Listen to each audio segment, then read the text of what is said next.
ఓం నమః శివాయ. ఓం నమో నారాయణాయ. ఓం శ్రీ స్వర్ణాకర్షణ కాళభైరవాయ నమో నమః. ఓం నరదృష్టి నివారణ సంచిత కర్మ ప్రారబ్ధ కర్మ ఆగమిక కర్మ దగ్ధ నివారణ తులాభార కాళభైరవాయ నమో నమః. ఓం కాళకాలాయ విద్మహే కాళాతీతాయ ధీమహి తన్నో శ్రీ స్వర్ణాకర్షణ కాళభైరవ ప్రచోదయాత్. హరి ఓం. మా ఛానల్కి స్వాగతం. చూస్తున్న వీక్షకులకు ప్రేక్షకులకు ప్రియ కాళభైరవ భగవద్బంధులకి స్వాగతం పలుకుతూ మమ్మల్ని ఎంతగానో ఆదరిస్తూ ఉండబడినటువంటి ప్రియ సోదర సోదరీమణులకు, ఆధ్యాత్మిక వ్యక్తులకు, జ్యోతిష్య అభిమానులకు, సనాతన ధర్మ సంరక్షకులకు అందరికీ కూడా కార్తీక మాస అమావాస్య శనివారం ఆదివారంతో కూడుకున్న అమావాస్య సందర్భంగా ఎలాంటి విధి విధానాలు పాటించాలో ఈ వీడియోలో సవివరంగా సంపూర్ణంగా తెలుసుకుందాం. 16/11/2024 నుండి 30/11/2024 వరకు పుట్టినటువంటి వారందరికీ కూడా ముందస్తుగా జన్మదిన శుభాకాంక్షలు. గతంలో వివాహం చేసుకున్న వారికి వివాహ వార్షికోత్సవ శుభాకాంక్షలు. ప్రధానంగా మీరు ఈ వీడియో చూస్తున్నారు అన్నట్లయితేనే ఆ కాళభైరవ స్వామికి ఆజ్ఞ ఆశీస్సులు మీపైన ఉన్నాయని చెప్పి గమనించాలి. వీడియో ప్రారంభం నుంచి చివరి దాకా విన్నట్లయితే మీ అష్ట కష్టాలన్నీ కూడా తొలగిపోయి ఐశ్వర్యానికి స్వాగతం పలుకుతారు అని చెప్పి కూడా గమనించాలి. ద్వాదశ రాశుల్లో గ్రహ గమనాన్ని ఒకసారి వీక్షింపచేద్దాం. వృషభ రాశిలో గురుచంద్రుల కళయిక గజకేసరి యోగంతో ప్రారంభమవడం, కర్కాటక రాశిలో కుజభగవానుడు నీచభంగ సంచార స్థితి, కన్యరాశిలో కేతు సంచార స్థితి, వృశ్చిక రాశిలో రవి బుధ సంచార స్థితి, బుధాదిత్య రాజయోగము, ధనుసు రాశిలో శుక్ర భగవానుడు సంచార స్థితి, కుంభరాశిలో శని భగవానుడు వక్రగమన స్వక్షేత్ర సంచార స్థితి, మీనరాశిలో రాహు సంచార స్థితితో ద్వాదశ రాశుల్లో గ్రహ గమనాలు ఈ విధంగా ఉన్నాయి. మకర రాశి వారికి ఒకవైపు ఏలనాటి శని శివరార్థ సంచార స్థితిలో ఉన్నప్పుడు కార్తీక మాస బహుళాష్టమి శనివారంతో కూడుకున్న ఆదివారంతో కూడుకున్న అమావాస్య సందర్భంగా ఎలాంటి యోగాన్ని పొందాలో ఈ వీడియోలో సవివరంగా సంపూర్ణంగా తెలుసుకుందాం. మకర రాశిలో ఏ నక్షత్రాలు వస్తాయిగా ఉత్తరాషాఢ నక్షత్రంలోని 2, 3, 4 పాదాలు, శ్రవణ నక్షత్రంలో 4 పాదాలు, ధనిష్ఠా నక్షత్రంలో 1, 2 పాదములు కలిపితే మకర రాశి అవ్వడం జరుగుతుంది. చాలామందికి పుట్టినటువంటి కాల సమయంలో డేటా ఆఫ్ బర్త్లు లేనటువంటి వారికి పేరు యొక్క మొదటి అక్షరాన్ని అనుసరిస్తూ ఆ రాశిని తెలుసుకునే ప్రయత్నం చేద్దాం. విశేషమైనటువంటి బో, జా, జీ, జూ, జే, జో, ఘా, గా, గి అనే అక్షరాల వారందరూ కూడా మకర రాశి జాతకులే. మకర రాశి యొక్క అధిపతి శని భగవానుడు. వీరికి ఏలనాటి శని చివరార్థ సంచార స్థితిలో ఉంటూ కార్తీక మాసంలో ఇది శని యొక్క ప్రభావానికి చివరి కార్తీక మాసం అని చెప్పి కూడా గమనించాలి. కనుక ఇప్పుడు చేసే ఏదైనా కార్యక్రమము రాబోయే కాలానికి మంచి కాలానికి స్వాగతం పలుకుతుందని చెప్పి గమనించాలి.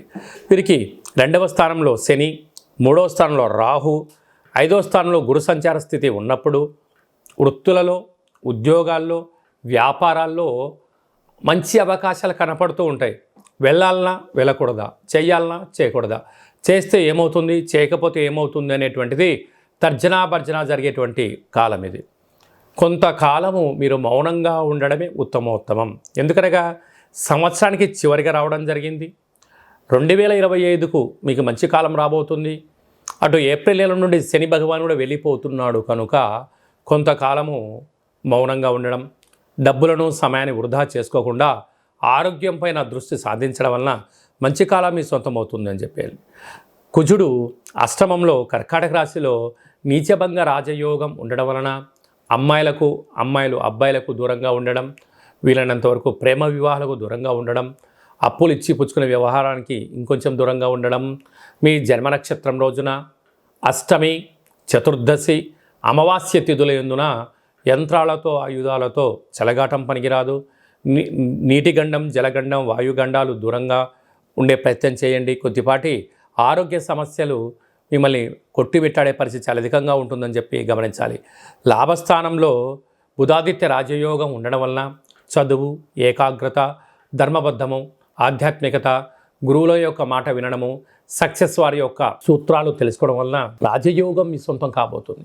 వ్యయంలో శుక్రుడు ఉండడం వలన బంగారు ఆభరణాలు, ఫోన్లు, ల్యాప్టాప్లు, విలాసవంతం జీవితం గడపాలి అనేటువంటి దానికి డబ్బులు ఖర్చు అయ్యే పరిస్థితి అధికంగా ఉంటుంది.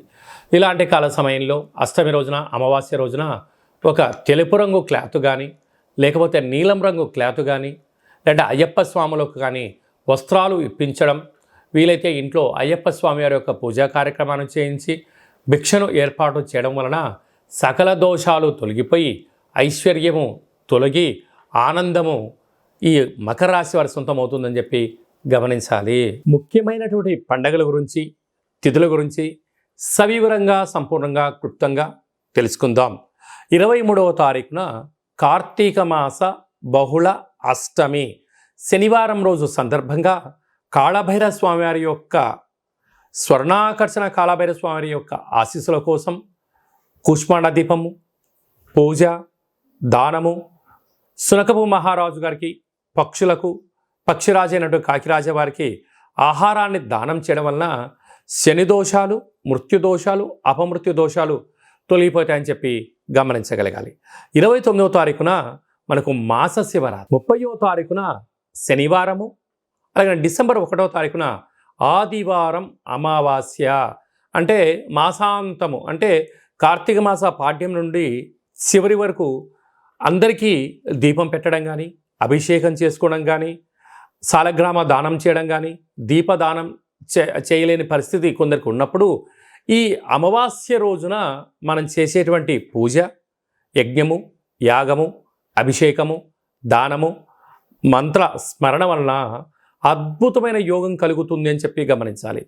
అందులో శనివారంతో కూడుకున్న అమావాస్య, ఆదివారం అమావాస్యతో కూడుకున్నటువంటి అమావాస్య, అందులో కార్తీక అమావాస్య అవ్వడం వలన మనం ఏం చేసా, ఏం చేయకపోయినా ఏం చేయగలగాలి అన్నట్లయితే ఇంటినల్లా శుద్ధి పెట్టుకొని, ఇంటికి మామిడాకులు, కొబ్బరాకులు అలంకరించుకొని, బిల్వదళాన్ని తీసుకువచ్చి ఇంట్లో మహాదేవుడికి మట్టితో చేసిన శివలింగానికి కానీ, ఇసుకతో చేసిన శివలింగానికి కానీ, విభూతితో చేసిన శివలింగానికి అభిషేకం చేసుకోవడము మనకు అదృష్టాన్ని, ఐశ్వర్యాన్ని కలిగిస్తుంటుంది.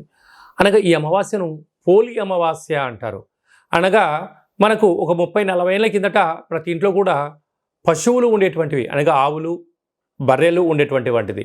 వీలైతే ఆవు వెన్నతో కానీ, లేకుంటే బర్రె పాలు కానీ ఒక 3 రోజుల ముందుగానే రోజు తీసుకొని చక్కగా ఆధ్యాత్మిక చింతన కలిగినటువంటి భక్తి నామస్మరణతో వేడి చేసి తోడు పెట్టి ఆ 3 రోజులు వచ్చేటువంటి ఆ మజ్జిగ పైన వచ్చేటువంటి వెన్నను తీసి మజ్జిగ కవ్వంతో చిలికి వచ్చేటువంటి వెన్నను ఈ అష్టమి రోజు కానీ, ఈ ఆదివారం అమావాస్య రోజు కానీ కొత్త వత్తితో, అంటే కొత్త పత్తితో దీపం పెట్టడం వలన సంపూర్ణమైనటువంటి భగవంతుడి యొక్క ఆశీస్సులు ఉంటాయని చెప్పి గమనించాలి. ఎందుకనగా మనము పాలను పంచామృతంగా ఏర్పాటు చేసుకొని మహాదేవుడికి రుద్రాభిషేకం చేసుకుంటూ ఉంటాం. పాలు కేవలం ఒక పూట మాత్రమే నిల్వ ఉంటాయి. వేడి చేస్తే 2వ రోజు దాకా మాత్రమే ఉంటాయి. అదే పాలల్లో కొద్దిపాటి తోడు వేస్తే ఒక 2 రోజుల వరకు నిల్వ ఉంటుంది. ఆ తోడు పైన వచ్చే మిగడను తీసి చిలికి వెన్న తీసినట్టయితే మాసాంతం వరకు చాలా బాగుంటుంది. అదే వెన్నను వేడి చేయిస్తే మినిమం ఒక 11 సంవత్సరాలు నిల్వ ఉండడం జరుగుతుందని గమనించాలి. కనుక అలాంటి వెన్నతో దీపం పెట్టడం వలన పుష్కర కాలంలో, అంటే గతంలో 11 ఏళ్ళ నుంచి మనం బాధపడుతున్న వారందరికీ కూడా దోషం తొలగి రాబోయే 12 ఏళ్ళ వరకు ఐశ్వర్యము మన అందరి సొంతమవుతుందని చెప్పి గమనించాలి. కనుక ఈ యొక్క విధి విధానం పాటిద్దాం, మహాదేవుణ్ణి తృప్తిపరుద్దాం, పోలి అమావాస్య రోజు దీపాన్ని పెడదాం, చేసే ప్రయత్నం చేద్దాం. మీకు అలా కుదరలేదు అనుకుంటున్న వారందరూ కూడా మీ యొక్క గోత్రనామాల్ని పంపించినట్లయితే మీ పేరు పైన పాలును తీసుకొని తోడు వేసి పెరుగును చేసి చిలికించి ఆ యొక్క వెన్నతో దీపాన్ని పెట్టి మీ గోత్రనామాలతో పూజ చేసి మీకు ఇదంతా కూడా వాట్సాప్ కాల్ ద్వారా వీడియో కాల్ ద్వారా చూపించి స్వామివారి యొక్క ప్రసాదాన్ని మీకు ఇంటికి కొరియర్ చేయడం జరుగుతుంది అని చెప్పి గమనించాలి. అలాగనే ఈ యొక్క కార్తీక మాసంలో స్వర్ణాకర్షణ కాళభైరవ స్వామివారు ఉంటారు కనుక బిల్వదళంతో మహాదేవుడికి అర్చన చేసుకోవడం, విభూతితో అభిషేకం చేసుకొని ఆ విభూతిని లలాట స్థానంలో పెట్టుకోవడం వలన బ్రహ్మరాసిన వ్రాతను కూడా తొలగించుకొని మనకేం కావాలో అది మనసులో అనుకోవడం వలన అద్భుతమైనటువంటి ఐశ్వర్యం, ఆనందం మన సొంతమవుతుంది. కనుక ఈ స్వర్ణాకర్షణ కాళభైరవ స్వామి యొక్క పూజా విధానము, ముడుపు, దీపము, కూష్మాండ దీపము, అభిషేక హోమ కార్యక్రమాలు చేయించాలి అనుకున్న వారందరూ ఈ కింద మనం సంప్రదించినట్లయితే మీకు వీడియో కాల్ ద్వారా పూజా కార్యక్రమం చేయించి ప్రసాదాన్ని కూడా తమరికి అందజేయడం జరుగుతుందని చెప్పి గమనించాలి. అలాగనే ఈ యొక్క పాత్రను స్వర్ణాకర్షణ కాళభైరవ స్వామి యొక్క అక్షయ పాత్ర అంటారు. అక్షయం అనగా నశించబడినటువంటిది. ఇందులో 12 రాసులను అచ్చివేసి ఉండడం జరుగుతుంటుంది. ఈ యొక్క పాత్ర సహాయం చేత ప్రతిరోజు మనం ఇంట్లో పూజ చేసిన తర్వాత ఉదయం కానీ సాయంత్రం కానీ ఇలా శబ్దం చేయడం వలన ఓంకార శబ్దం రావడం జరుగుతుంటుంది.